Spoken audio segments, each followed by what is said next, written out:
còn tập ba ba video mà còn đang tập phát tập phá cho bông bỏ nó hay như nàyคือchia cái mà phép đâyពួកយើងដាក់បង្កាយនៅពេលយប់ឯងនេះយើងចាប់ផ្ដើមដាក់អំឡុងពេលប្រហែលជាម៉ោង6ម៉ោង7ហ្នឹងយើងដើរដាក់ជុំវិញបឹងតែម្ដងគឺបឹងហ្នឹងគឺមាត់ត្រីធំធំខ្លាំងមែនទែនឥឡូវនេះគឺសកម្មភាពយើងដោតបកាយប្រហែលជា30-40បកាយអីហ្នឹងមកជុំវិញបឹង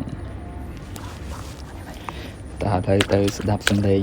ស៊ីននៅពេលយប់ឡើងទាំងអស់គ្នាព្រឹកព្រួយប៉ុណ្ណាពេលដែលដាក់បកាយយប់ឡើងដាក់មកអស់សតោកតែគណៈថាវាអង្គើចឹងណាវាតោកឧតិចនេះ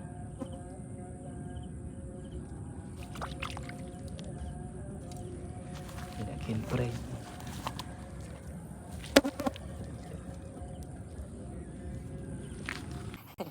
បកាច់មកទៅបាត់អញតែប៉ះនេះយកបកាយមកដាក់ហើយនេះជាសកម្មភាពដែលយើងកំពុងតែដោតជាបន្តបន្ទាប់នៅជុំវិញបឹងគឺធំខ្លាំងតែយើងទៅ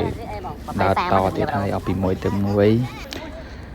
យើងដោតបដាដើរមកបកាយបដានេះសកម្មភាពដែលបាញ់ត្រីយើងដោតបដាស្រាប់តែ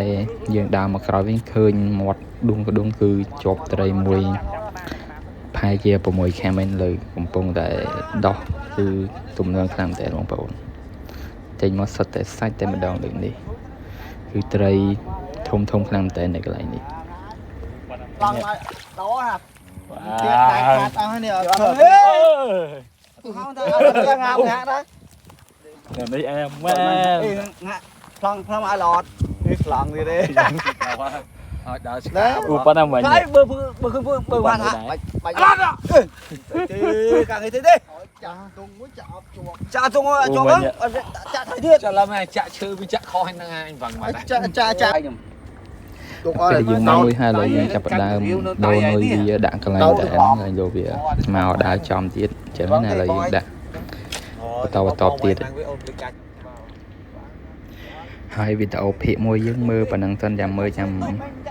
កាត់ភាគ2ឲ្យមើលបន្តទៀតកុំឲ្យវែងពេកគឺដឹងតែសិតតែសាច់ហើយចាំមើល